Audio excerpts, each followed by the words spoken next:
मोदी जी का नाम है महेश। महेश माने भगवान शिव का अवतार है ये, और इनका कोई बाल बाका नहीं कर सकता। और रहा कल भारत बंद का, कल भारत बंद नहीं होगा, नहीं होगा, नहीं होगा में। ये वो किसान नहीं है, ये कांग्रेसी किसान है। ये वो किसान है जिनके पेट यहाँ तक भरे हुए हैं, यहाँ तक भरे हुए हैं। ये वो लोग हैं जिनको खाने को नॉन वेज, वेज और ठंड से बचने के लिए शराबें तक मुहैया कराई जा रही हैं। इनको सब कुछ वहाँ पर हर चीज़ की फैसिलिटी मिल रही है। इन्हें वहाँ हर चीज़ की फैसिलिटी मिल रही है। ये किसान नहीं है, ये अन्नदाता नहीं है। ये अन्नदाता के रूप में भेड़िए हैं जो सरदारों के रूप में वो आके वहाँ बैठ गए हैं। ये लोग देश में तरक्की नहीं चाहते। देश आज जिस तरह मोदी जी के नेतृत्व में लगातार उन्नति कर रहा है, बढ़ोतरी कर रहा है। आज देखिए हमारा देश मोदी जी के राज में 131 कंट्रियों में आज हमारा परचम लहरा रहा है। आम आदमी वैसे ही काम पे आएगा, वैसे ही दुकानें खुलेंगी, शोरूम खुलेंगे, सड़कों पे भी रहेगी। हाँ, केजरीवाल अगर चाहते हैं कि भाई बसें बंद रखें, वो ये कर सकते हैं, लेकिन पब्लिक अभी 11 नंबर पर चल सकती है। 11 नंबर बोले तो अपने दोनों पैरों पर लंबा सफ़र करके अपने रोज़गार भी करेगी, कारोबार भी करेगी, सब कुछ करेगी। मैं अपने देशवासियों से, दिल्ली वासियों से अनुरोध करता हूं कि आप अपने कारोबार खुले रखिए, अपने कामकाज में जाइए, अपने परिवार को देखिए।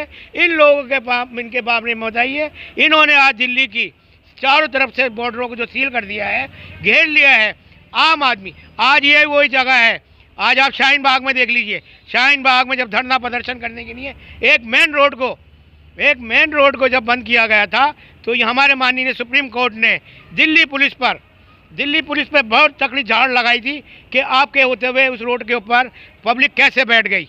तो ऐसे ही सुप्रीम कोर्ट को भी चाहिए कि इन लोगों को इलीगल, ये जितने भी जो चाहे सिंधु बॉर्डर पे बैठे हैं, चाहे बदरपुर बॉर्डर हो, चाहे टीकरी बॉर्डर हो, जितने भी ये बॉर्डर जो हमारी दिल्ली की सीमा पर लगे हुए हैं, इन सबको जो है ये इनवैलिड बना, इनको चाहिए कि इनको जो है बिल्कुल मान्यता नहीं दी जाए। लेकिन क्या करें, घर का भेदी लंका दाए, यही केजरीवाल जी हैं। आप इनलीगल बता रहे हैं, ये तो देश का अन्नदाता है, किसान है, अपनी मांगों को लेकर आज ये प्रदर्शन कर रहा है, रोडों पे है, कृषि बिल का विरोध कर रहा है। जिस तरह से इनको विपक्ष भी कह रहा है कि एमएसपी खत्म कर दी गई है, मंडियां खत्म कर दी जाएंगी आने वाले समय में, और तीनों बिल को केंद्र सरकार इसको वापस करे, रद्द करे। तो क्या कहेंगे आप, इनलीगल तरीके से क्यों? ये इलीगल ही है क्योंकि किसान तो अपने खेतों में लगा हुआ है। किसान तो आज गन्ना बोने में लगा हुआ है, सरसों बोने में लगा हुआ है, धान बोने में लगा हुआ है। तो देखिए आप जाके ये मौसम जो है, ये सर्दियों का मौसम होता है, इसमें फसलें उगाए जाने के लिए किसान तो वहीं लगे हुए हैं। ये वो किसान नहीं है, ये कांग्रेसी किसान है। ये वो किसान है जिनके पेट यहाँ तक भरे हुए हैं, यहाँ तक भरे हुए हैं। ये वो लोग हैं जिनको खाने को नॉन वेज, वेज और ठंड से बचने के लिए शराबें तक मुहैया कराई जा रही हैं। इनको सब कुछ वहाँ पर हर चीज़ की फैसिलिटी मिल रही है। इन्हें वहाँ हर चीज़ की फैसिलिटी मिल रही है। ये किसान नहीं है, ये अन्नदाता नहीं है। ये अन्नदाता के रूप में भेड़िए हैं जो सरदारों के रूप में, मुसलमानों के रूप में और दूसरे समुदाय के लोगों के रूपों में आके वहाँ बैठ गए हैं। ये लोग देश में तरक्की नहीं चाहते। देश आज जिस तरह मोदी जी के नेतृत्व में लगातार उन्नति कर रहा है, बढ़ोतरी कर रहा है। आज देखिए हमारा देश मोदी जी के राज में 131 कंट्रियों में आज हमारा परचम लहरा रहा है। आज हमारा देश का 131 जो बाहर की कंट्रियाँ हैं वो आज मोदी जी की वाहवाही कर रही हैं, और कुछ कंट्रियां तो हमारे देश में जो मोदी जी लेके आए हैं वो अपने देश में लागू करने जा रही हैं। तो मैं अपने किसान भाइयों को समझाना चाहता हूं कि आप अपनी हरकतों से बाज आओ। आप उन मासूम किसानों को जो सच में अन्नदाता है उसका नाम खराब ना करो, क्योंकि ये सिर्फ ये चाहते हैं किसी तरीके से मोदी जी को गिरा दो। और मोदी जी जो हैं स्टैम्प कलयुग के भगवान, उनके पर देवी देवताओं का हाथ, तो मोदी जी को तो ये हिला नहीं सकते। ये जितनी भी पार्टियां मिलकर मोदी जी के पीछे लड़ सकती, तो मोदी जी जो कर रहे हैं बिल्कुल सही कर रहे हैं। बाकी ये बात है कि जो किसान हैं, किसानों की भी थोड़ी बहुत मोदी जी को माननी चाहिए, उनके कृषि मंत्री को माननी चाहिए। अगर इन्होंने 50 बातें रखी हैं तो उन किसानों को, जो जेन्युइन किसान हैं, ये नहीं ये जो तलवारें भाले लेके आए गए युद्ध करने, ये किसान नहीं चाहिए। जो जेन्युइन किसान है उनको बिठा के बातचीत करनी चाहिए, भाई किस तरीके से, किस रास्ते से हल निकलेगा। 4 बातें किसान की माननी चाहिए, 6 सरकारें हैं, तो इस तरीके से पूरा इनका बैलेंस बनेगा, ये सारी बातें सही हो जाएगी। और रही बात है ये दंगे भड़काने वाला काम कांग्रेस ही करवा रहे हैं, और हमारे दिल्ली के माननीय मुख्यमंत्री अरविंद केजरीवाल जी भड़का रहे हैं। मतलब ये इनका साथ नहीं दे रहे। ये वोट बैंक की राजनीति, ये झूठी रोटियां सेकने में लगे पड़े हैं कि कल को बब्बू मान के साथ इनको खड़ा होकर पंजाब के अंदर वोट मांगना है तो किस तरीके से ये वहाँ के पंजाब के लोगों की सेवा करें। ये सेवा नहीं करें, सिर्फ अपनी रोटियां सेक रहे हैं। जो उनकी बिरयानी बनवा के भेज रहे हैं, लंगर भेज रहे हैं, कुछ भी कर रहे हैं, तो उनको तो किसी चीज़ की कमी वैसे है नहीं किसानों को, वो अपना राशन पानी लेके आए हैं। दूसरा, बाहर से फंडिंग का दुनिया भर का पैसा आ रहा है। ये देश को सिर्फ टुकड़े करवाना चाह रहे हैं, बंटवाना चाह रहे हैं। ये पार्ट 2 है। पार्ट 1 पहले पिछले साल देखा था हमने शाहीन बाग में, अब ये पार्ट 2 है। ये भी शाहीन बाग से कम नहीं है।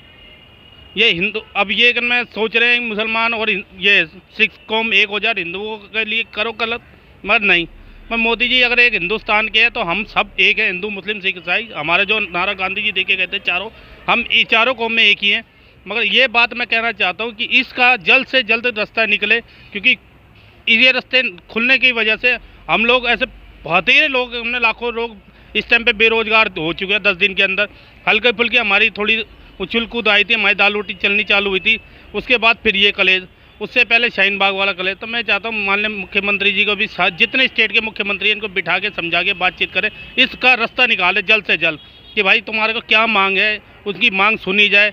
जो समझ आता है उनका निर्णय निकाल के उनके हाथ में पकड़ाया जाए। भाई तुम अपने घर जाओ, अपने 20 बच्चों में 10 दिन 8-10 दिन हो गए बेचारे ठंड के अंदर पड़े हुए।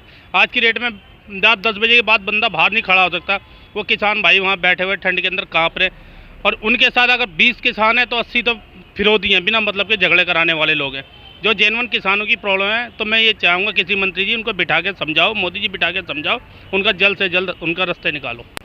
सर, जिस तरह से जो कृषि बिल आया था, केंद्र ने जो कृषि बिल को पास करा था संसद में, तो केजरीवाल ने उस टाइम पे बिल को लागू कर दिया था, और आज वो बिल के विरोध में हैं और सिंधी बॉर्डर पे पहुंच गए हैं। क्या कहेंगे आप? सर, जब इलेक्शन में आने होते हैं तो केजरीवाल जी मोदी जी के लिए कुछ नहीं कहते। अब ये तीसरी बारी मुख्यमंत्री बन गए हैं, अब ये मोदी जी के पीछे लगेंगे, मगर होना कुछ नहीं है। पूरा देश जानता है कौन सच बोल रहा है, कौन झूठ बोल रहा है। मोदी जी ने वो बड़े बड़े फैसले करके दिखला दिए, तो ये सोचते ही रह जाएंगे। इन्होंने दिल्ली के अंदर हराम का खाना, हराम का पिलाना सिखा दिया है। फ्री का इन्होंने भंडारा लगा रखा है। पहले इन्होंने अभी लॉकडाउन के अंदर भंडारा लगाया था, 5-5 किलो आटा बांटा था, फिर 900 रुपये की इन्होंने शराब बिकवाई। तो मुख्यमंत्री जी तो ये काम करना चाहते हैं। अब मुख्यमंत्री जी बिरयानियाँ बनवा के भेज रहे हैं अहमदुल्ला खान के साथ, कि उनका किसी तरीके से पंजाब की राजनीति के अंदर हम कूद जाएं और किसी तरीके से मोदी जी को बदनाम करो और वहाँ पे 25-30 सीटें लेके आए। मगर होना कुछ भी नहीं है। मुख्यमंत्री जी, जो प्रधानमंत्री जो काम कर रहे हैं वो बहुत बढ़िया कर रहे हैं। आप दिल्ली के अंदर आपने सिर्फ भंडारा लगा रखा है, आपने दिल्ली की जनता को बिगला बुगलू के पाल कर रखा है। इस भंडारे को भी जल्द से जल्द बंद करो। ये जो तुमने बसों के अंदर भंडारे लगा रखे हैं, जिसको आप कहते हो कि हम लोगों को रोजगार दे रहे हैं, आप रोजगार कहाँ दे रहे हो? आप ऑटो रिक्शा वालों के रोजगार छीन रहे हो, आप बैटरी रिक्शा वालों के रोजगार छीन रहे हो, आप सबके तो रोजगार छीन रहे हो। बसों के अंदर आपने फ्री करके सबको फ्री का पानी दे के, फ्री की बिजली दे के सबको हरामखोर बना दिया। तो सर, कल जिस तरह से भारत बंद का जो विपक्ष समर्थन कर रहा है, इसे आप कैसे देखते हैं, क्या कहेंगे? हम मुख्यमंत्री जी बंद होंगे इसके अंदर? हम दुकानदार नहीं बंद होंगे। हम तो पहले 4 महीने बेरोजगार हो गए, हम क्यों बंद होंगे भाई? हाँ, एक बात बताओ, हमारे को शाम को 200-300 रुपये चाहिए, हमारे घर में दूध चाहिए, सब्जी चाहिए, आटा चाहिए, तो माननीय मुख्यमंत्री जी देंगे? हमारे को तो लॉकडाउन के अंदर जब कुछ नहीं मिला, ये तो झुग्गियों में जाके बांटते हैं जहाँ इनकी वोट बैंक की राजनीति है। ये जाएंगे जहांगीरपुरी, मंगोलपुरी, सुल्तानपुरी, कल्याणपुरी, इन जगहों में जाएंगे जहाँ वोट बैंक की राजनीति है। सही जगह में थोड़ी ना जाएंगे जिस बंदे को जुड़ता है। इन्हें क्या मतलब है किसी और से? अब ये एसी के अंदर बैठे हुए हैं, कहते हैं मैं तुम्हारा भाई हूँ, तुम्हारा बच्चा हूँ, मगर नहीं, ये भाई नहीं है। ये 3 बारी गलती से मुख्यमंत्री बन गए, अब 4थी बारी इनको चांस नहीं मिल पाएगा। 4थी बारी अब पब्लिक समझ गई है, पब्लिक को क्या चाहिए, ज़मीनी हद में काम चाहिए, जो ये नहीं करते। आज भी कॉलोनी ऐसी, दिल्ली के अंदर जो कॉलोनी है, ये कहते हैं सीवर दे दिया, पानी दे दिया। मैं कहता हूँ दिल्ली के अंदर 60% कॉलोनियाँ ऐसी हैं जो ये झूठ बोलते हैं, जहाँ सीवर पानी आज तक कभी नहीं आया। किस विकास की बातें करते हैं ये? चलने का रोड नहीं है, मेरे साथ चल के देखो, पीने को पानी नहीं, 10-10 दिन पुराना पानी पीते हैं। आज इन्होंने वहाँ बिठा दिया, जो बराड़ी के अंदर कैंप लगा दिया, दिल्ली के सारे टैंकर काट के वहाँ लगा दिए। ये किस विकास की बातें करते हैं? ये मुख्यमंत्री जी सिर्फ झूठ बोलते हैं। अरविंद केजरीवाल जी ये दूसरे पप्पू हैं, जैसे राहुल जी हैं, झूठे ऐसे ये हैं, ये दूसरे हैं।